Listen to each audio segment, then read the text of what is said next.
guys. Welcome to Two Blondes and Their Bullies. Hope you're getting something from the podcast that we're doing. And I hope that like we said, we love hearing from anyone that is listening, viewing, over anything you might want to talk about, because we're just here to, research for you. And, you know, like I said, we're going to try to make some of this learning, some of it funny, some of it maybe very sad. Yeah. But we're trying to do a little bit of everything in the podcast. I'm Ashley. This is Summer. Right. We're the Two Blondes and Their Bullies. So today's episode is really going to be focused around some weather care, I want to say. Summer's here. Summer's here. Dangerous time for we might touch a little bit on fireworks. I know that I don't think this episode will be out by the 4th of July, but it's always good for us to just... My neighborhood is like a war zone in the summer. Yeah, exactly. It's like fireworks all the time. Exactly. So that's really going to be our focus today. More like a safety kind of episode on these dogs, and talking about obviously fireworks. Dogs get out, they're scared. This is any breed. The sound, the just sound, our breed. The sound can just set them off. And some things that we want to talk about is like, how are we proactive in, the idea that this could happen. Now, 4th of July, you might be able to be like, hey, I can get ready in advance. Other times, you might not have that kind of like warning, and maybe you need to act quickly. It might not be as prepared as we are for the 4th of July. Do you realize that every year I get invited to several barbecues? I just never go. My dogs don't like fireworks. A lot of the ones I have are new. They've just come in, and they're like terrified. My first bulldog, I didn't go out a lot on 4th of July, unfortunately. Mm-hmm. She really was set off by fireworks, so she had to wear a thunder shirt. I put air conditionings on and the TV, try to drown out some of the sound. These are some suggestions, for some you guys. CBD. I've had my vet give me acepromazine, trazodone, gabapentin. Yeah. Sometimes it works, sometimes it doesn't. And you're right, Ashley. So I've put them into a room, even though I have central air in my house. Mm-hmm. I've set up an actual air conditioner in my room. Yeah. Put it on, put the TV on full blast, and made like a calming room for my dog. It's so funny. I'm a teacher, and I have in my classroom, I have what you would call a calming corner. And very similar to that, like, people and kids can get overstimulated. Dogs are the same. Calm place to be. Yeah. Yeah. And, so like, not to say that this will work for your dog, because again, every dog is so different. And trial and error. Trial and error. These two dogs that I currently have, I put the TV on when I leave. I leave central air on. So the TV's on just to drown out the sound. Right. They usually go to sleep. Right. We'll see how they are this year, but usually they're okay being together. They like to be together. So that has helped me. And I did, like, one year I put on shirts for them. I didn't really notice a difference for them.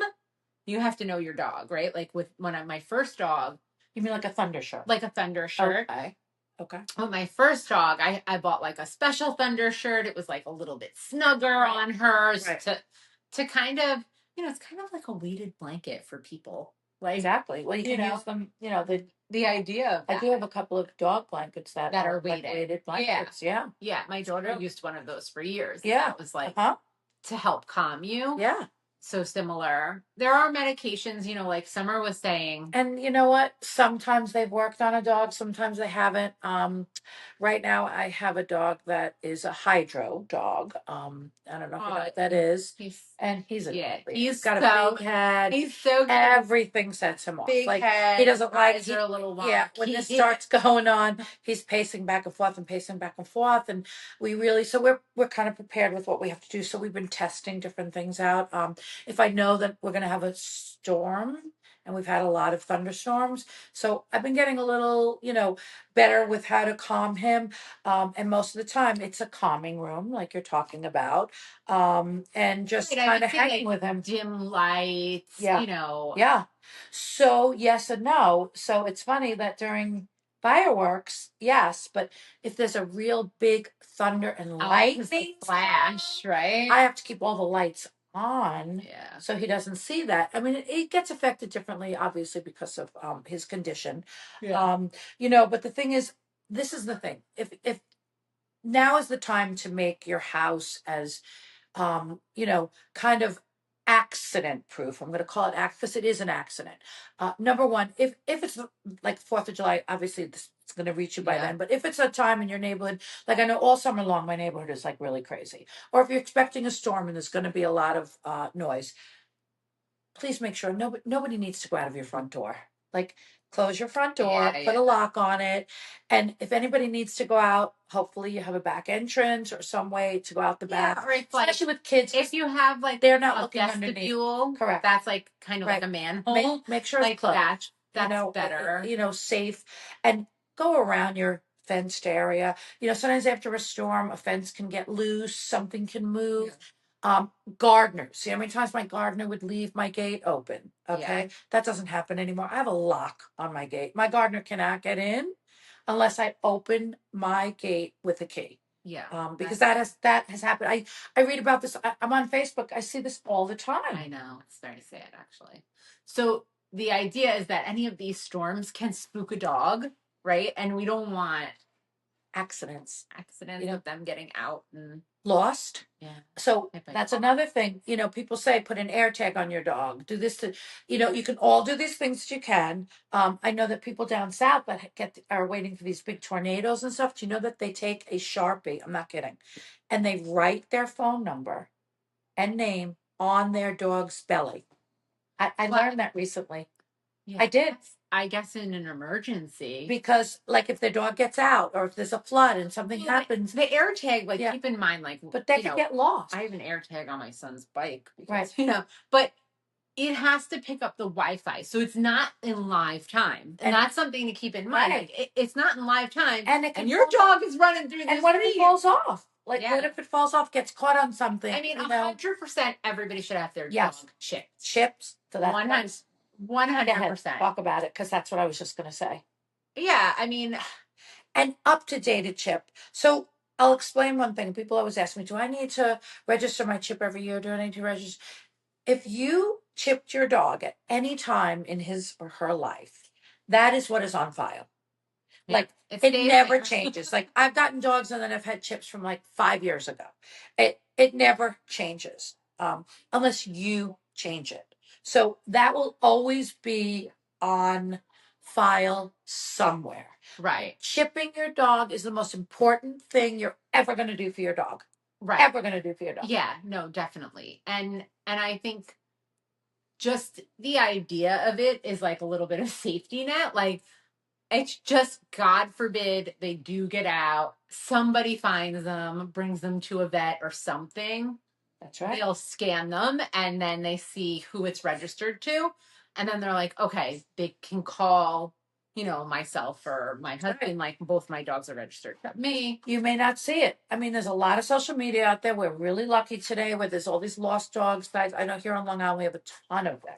I mean, and people reach on their first right away. My dog is missing from this or this is missing from that. People do it right away. But you know what? A lot of people are not necessarily on social media. And, what if your dog is like 5 towns over? Someone, thinks they're doing the right thing. They pick the dog up and they take it home. If you don't have a chip on your dog, It's probably never getting back to Yeah. you, and it's just the saddest thing ever. Yeah. Yeah. So chipping your dog, that's definitely a good suggestion. And then, yeah. So we obviously all dogs, and this is something important to keep in mind. All dogs, get to a certain temperature in the heat, in the summer, in the hot weather. Um, Obviously, we talk a lot about the bulldog breed because that's the breed that we have.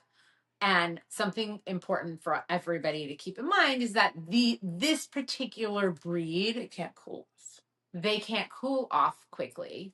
So it can escalate extremely quickly. Faster than you'll ever know. And I know people think they're going to put something cold. Don't do something cold on your dog.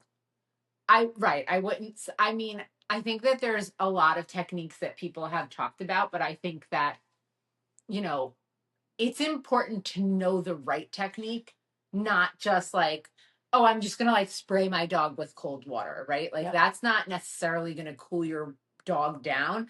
You need to know like the points that you should be hitting. And I think research it now. I don't ever want you to be in that position, grabbing your phone and trying to see what to do and know what to do. Overheating happens in a split second. Yeah. And I will say, like, with the breed that we work with, soaking a paper towel in cold water and then putting it on their paws will bring down their body temperature quickly. And that's just something that, it's always good to just keep that in the back of your mind, like, hey, what's going to bring it down quickly? But knowing that, and I mean, in an emergency situation, like you're out hiking or something, like put a bowl, put anything down water that they can stand their paws in. Yes. And just do not submerge their bodies in cold water. Right. Ever. The pause will actually bring down their body temperature. I mean, I wouldn't say as quickly as it escalates. Right. You can definitely like watch it de-escalate in a way. And know what the signs are. There's really clear signs when your dog is overheating. Know the signs. Know the first sign. Don't wait for the fifth or sixth sign. Don't wait till they're go through the signs. Go through the signs.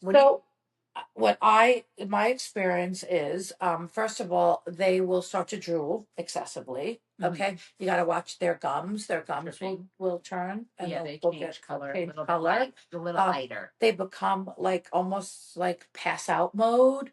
A lot of panting. Yeah, and they will be like they can't. So obviously we know the brachycephalics because they have such a short nose. It's not like a big nose lab that can suck in all this air. Right. They can't. So they're like, but there's just so much to watch for. I mean, you really have to. I mean, you really have to watch like, and you have to know your dog. Yeah, that I think is one of the hardest parts though, because if you've never seen your dog like start to escalate and start to get to that point, like you need to know what kind of signs to look for.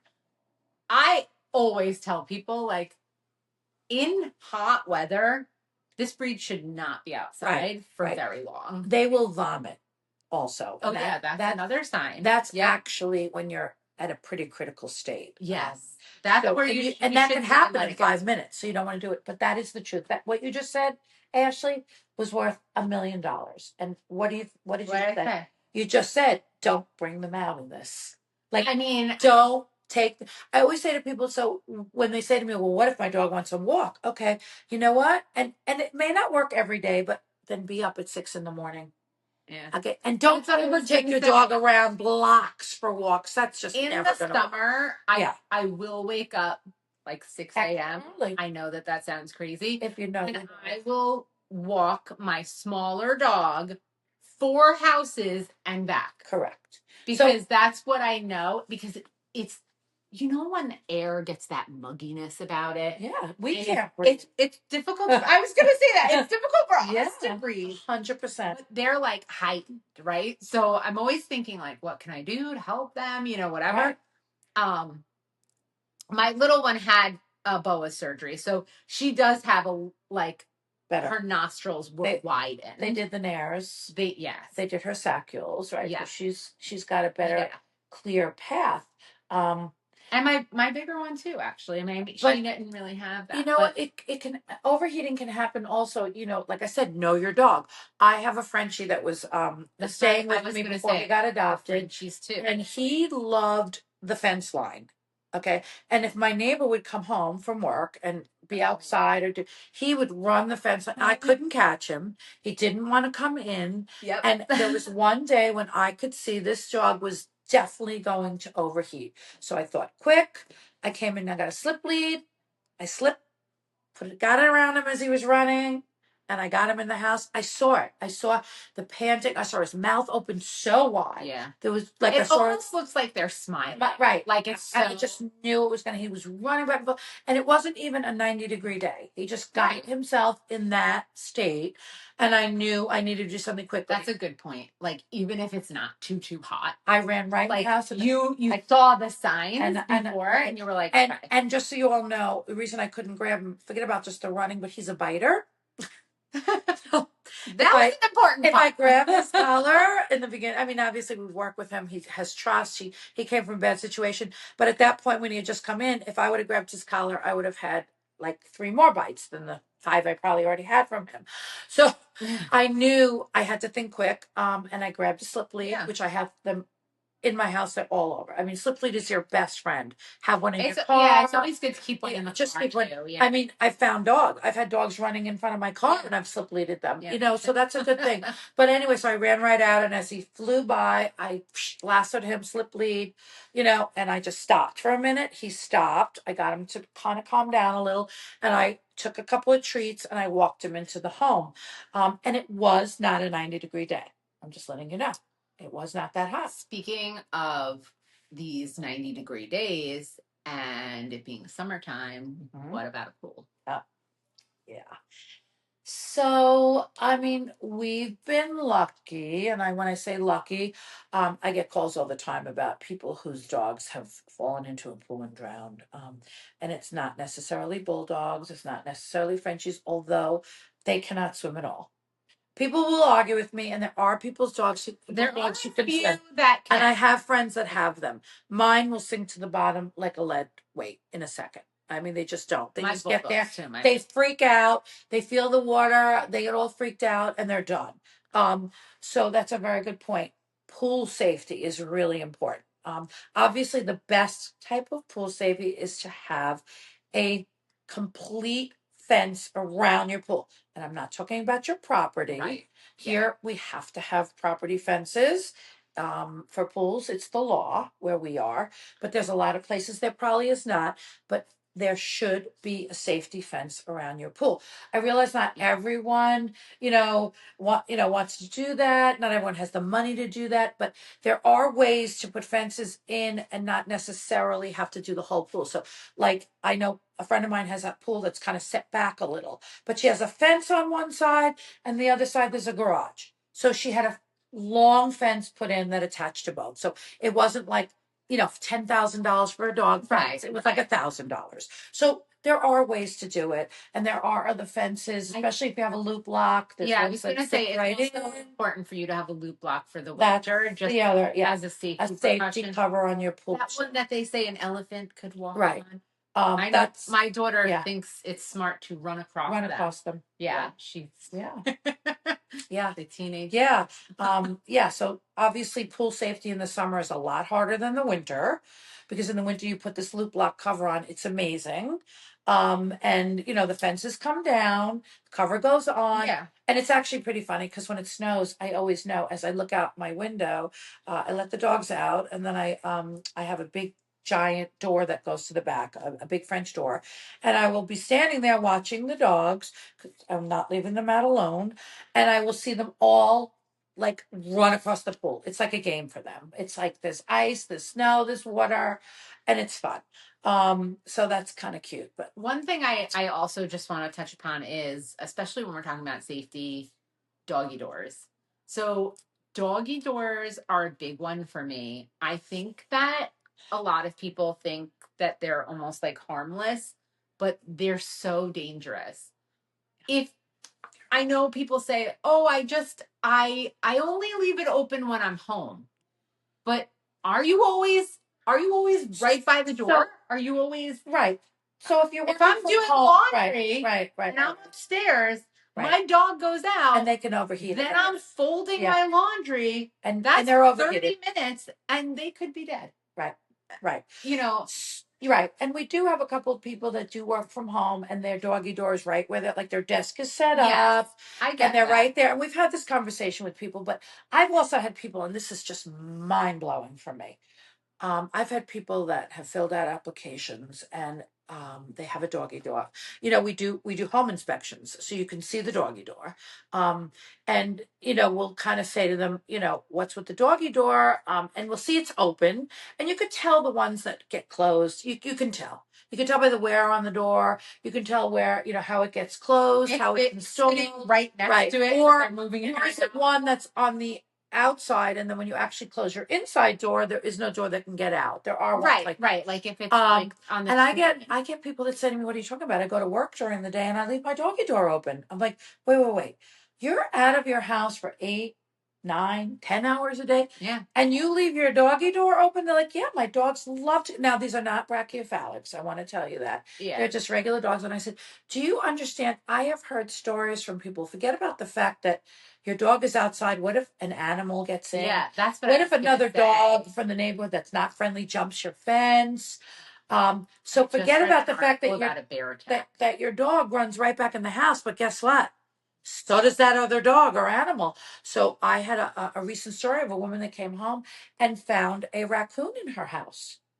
Hello. I mean, yeah, I wouldn't like. I wouldn't like that either. But the point is that some dogs don't know they need to come in, and I will tell you that my Frenchie does not know that she needs to come in. She's a sunbather. I actually have an egg timer. It makes noise, and I put right by my door. And as soon as my dog goes out, I literally put it on 3 minutes. That's a great suggestion. And I know that as soon as it beeps, I'm like, in now, you're done. Because I just know that even if I'm standing there, and I am, because my dogs are never out alone, but even if I start doing something on my phone or I'm doing paperwork and maybe I'm sitting on the swing outside or whatever, I don't always realize that like 10 minutes could have gone by. Yeah. And it's a hot day. So I do use this timer thing that goes off. Yeah. And that's it. That's a great suggestion. Right. So many other things. Talk about going away and your dog. My parents' house.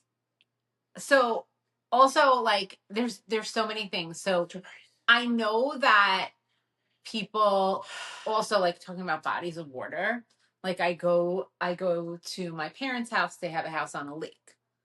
And it's not a fenced area and it's not whatever. I am so anal about my dogs. Their life jackets are on them. Their life jackets. So we do have strict rules even for my children, even though my children are older now. Right. But from when they were little, they're not allowed on the dock without a life vest. And it's just a rule that we keep. Unless they're running off the dock and they're swimming, right? So like I have a 15-year-old, right? She can run off of the dock and swim. Right. But my bulldogs, and I don't let them off of a leash. But they're also on vacation, right? So people go on vacation. They go to areas where there's, open bodies of water. Yeah. And you don't think about it. You're just like, you're there, you're vacationing, and be very, very cautious of that. Remember, it's a strange place for your dog also. Yeah. They don't know where they are. They don't, right? Yeah. Even taking your dogs on the boat. Like I know people take their dogs on the boat. Always. My dogs are not allowed on the boat unless they're wearing all our dogs. All our dogs have life jackets when they go on the boat. Yeah. It's just not. It's like children.